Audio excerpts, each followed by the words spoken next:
جس کے بارے میں حضرت سلمان فارسی رضی اللہ تعالیٰ عنہ نے یہ بیان کیا کہ حضور نے ہمیں یہ خطبہ ارشاد فرمایا شعبان کے آخری دن، فقال، اور فرمایا یا ایھا الناس، اے لوگو، قد اظلکم شہر عظیم، تم پر ایک عظمتوں والا مہینہ سایہ فگن ہو گیا ہے۔ ظل کہتے ہیں سائے کو، اظلکم تم پر سایہ فگن ہو گیا ہے، ایک بہت عظمتوں والا مہینہ۔ اب دیکھیں یہ وہی ہے بات جو انگریزی کے محاورے میں ہے کہ coming events cast their shadows before, آنے والے واقعات کا ایک سایہ سا پہلے سے پڑ جاتا ہے۔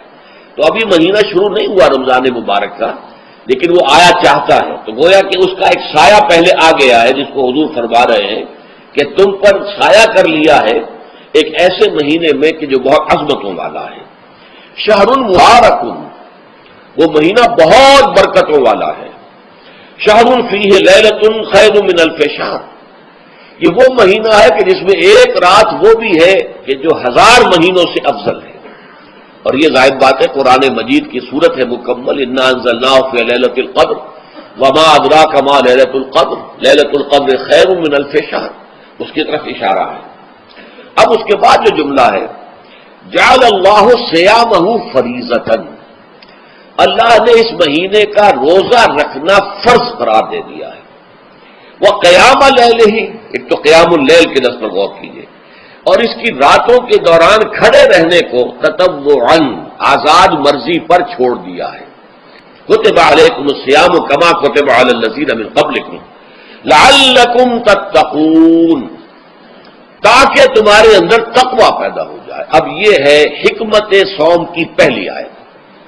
تقوی کسے کہتے ہیں؟ بچنا۔ کس چیز سے بچنا؟ اللہ نے جو چیزیں حرام کی ان سے بچنا، اللہ کے احکام کو توڑنے سے بچنا۔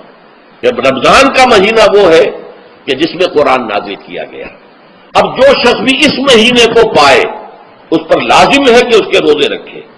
ہاں من کان مریضا او علی سفر، جو شخص ہو مریض، بیمار ہو یا سفر پر ہو، فعدۃ من ایام اخر، تو وہ تعداد پوری کر لے دوسرے دنوں میں۔ یرید اللہ بکم اليسر ولا یرید بکم العسر، اللہ تمہارے ساتھ آسانی چاہتا ہے، سختی نہیں چاہتا۔ اچھا روزے کا اس سے تعلق کیا ہے یہ سمجھ لیجیے۔ دیکھیے ہمارے گناہوں کا سب سے بڑا سبب ہمارے نفسانی تقاضے ہیں۔ ہم ایک حیوان بھی ہیں اور حیوان سے بڑھ کر بھی کچھ ہے، وہ میں بعد میں عرض کروں گا، لیکن حیوان تو ہے۔ جیسے ہر حیوان کو کچھ خوراک کی ضرورت ہے، ہمیں بھی ضرورت ہے۔ ہر حیوان کو بقائے نسل کا معاملہ جنسی ہے، وہ ہمارا بھی ہے۔ ہر حیوان کو کوئی نہ کوئی سر چھپانے کی جگہ چاہیے، کوئی گھونسلہ ہو، کوئی کھو ہو، کوئی بل ہو، کچھ بھی ہو، کچھ چاہیے آتے۔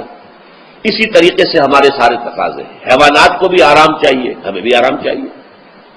یہ حیوانی تقاضے جو ہیں، جن کو ہم کہیں گے اینیمل انسٹنکٹس، ہمارے وجود کے اندر ہیں یہ، اور ان کا تقاضا ہمارے اندر سے ابھرتا ہے۔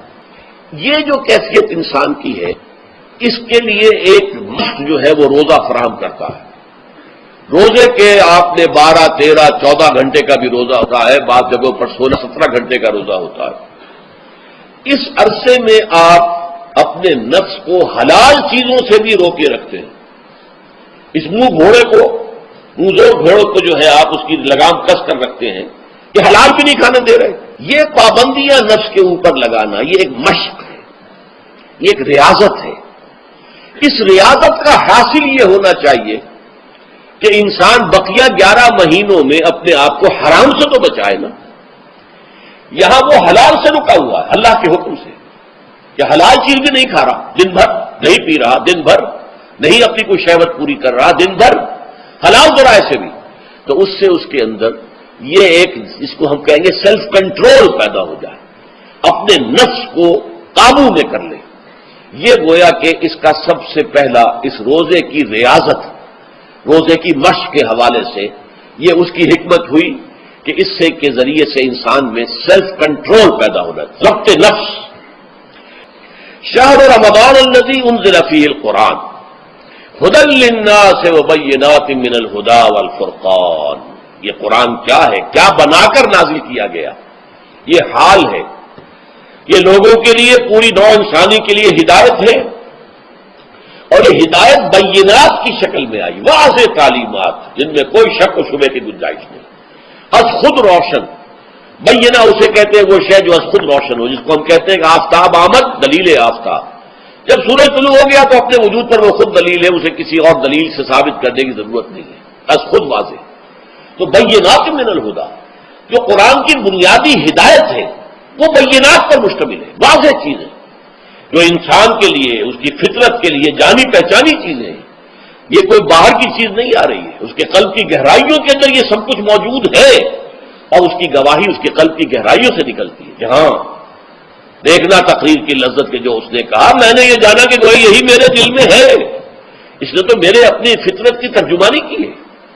والفرقان، بینات من الہدیٰ والفرقان، یہ بینات کا اطلاق فرقان پر بھی ہو رہا ہے، حق و باطل کے اندر فرق کر دینے والی شے۔ بین صورت میں یہ حق ہے، یہ باطل ہے، یہ جائز ہے، یہ ناجائز ہے، یہ غلط ہے، یہ صحیح ہے۔ یہ ہے قرآن مجید کی عظمت کا بیان۔ ان رسول اللہ صلی اللہ علیہ وسلم قال، کہ اللہ کے رسول صلی اللہ علیہ وسلم نے فرمایا، الصیام والقرآن یشفعان للعبد، روزہ اور قرآن بندے کے حق میں شفاعت کریں گے۔ یقول الصیام، روزہ یہ عرض کرے گا اللہ کی جناب میں، اے رب پروردگار، انی منعتہ الطعام والشہوات بالنہار، میں نے تیرے اس بندے کو دن کے دوران کھانے پینے سے اور اپنی شہوت کا تقاضا پورا کرنے سے روکے رکھا، یہ میری وجہ سے روکا رہا، تو میری شفاعت اس کے حق میں قبول فرما، فشفعنی فیہ، میری شفاعت اس کے حق میں قبول فرما۔ ویقول القرآن، قرآن کیا کہے گا، منعہ النوم باللیل، میں نے اسے رات کے وقت سونے سے، نیند سے روکے رکھا، فشفعنی فیہ، تو اس کے حق میں میری شفاعت قبول فرما۔ حضور فرماتے فیشفعان، ان دونوں کی شفاعت قبول کی جائے گی۔ یہ ہے قیام اللیل۔ کہا یہ میرے لیے، الا الصوم فانہ لی، یہ میرے لیے، وانا اجزی بہ یا اجزا بہ، میں خود ہی اس کا بدلہ دوں گا یا خود ہی اس کی جزا ہوں، خود ہی اس کی جزا ہوں۔ اللہ کہ اس بندے کا تعلق میرے ساتھ ایسا قائم ہو جائے گا کہ گویا کہ اسے میں مل گیا، اور میرا یہ مل جانا ہی در حقیقت انسانیت کی معراج ہے۔